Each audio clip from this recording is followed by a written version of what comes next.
Okay, let's dive right into this explainer on capturing absolutely breathtaking winter mountain photography, from ground to sky. You gotta beat the crowds. Getting to spots like Hallstatt before 9 a.m. practically guarantees that deserted fairy tale vibe. So, the crucial point is, how do you actually capture that freezing magic without getting frostbite? Let's see. Ditch those dead center shots, guys. Using a 1:3 golden ratio adds instant pro-level depth to those sweeping panoramas. Don't let auto settings turn your snow blue. Always shoot a gray card first to lock in true natural colors.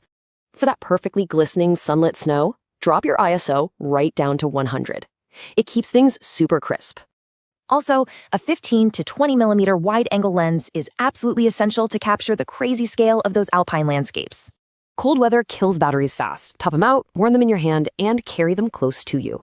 Got those ground shots? Awesome. Now, taking your drone into the Swiss skies means navigating some incredibly strict laws. If your drone is over 250 grams, Swiss law absolutely demands official registration and full liability insurance, no exceptions. You gotta keep it low too. 120 meters is your strict, maximum allowed flight altitude above that icy ground. Protect the wildlife and locals, right? Avoid crowds, skip the nature reserves, and never launch from a moving vehicle. Always keep your drone in direct sight. Up there, sudden rescue helicopters can literally appear out of nowhere. So, with these pro settings and rules ready to go, where will your next winter photography adventure take you?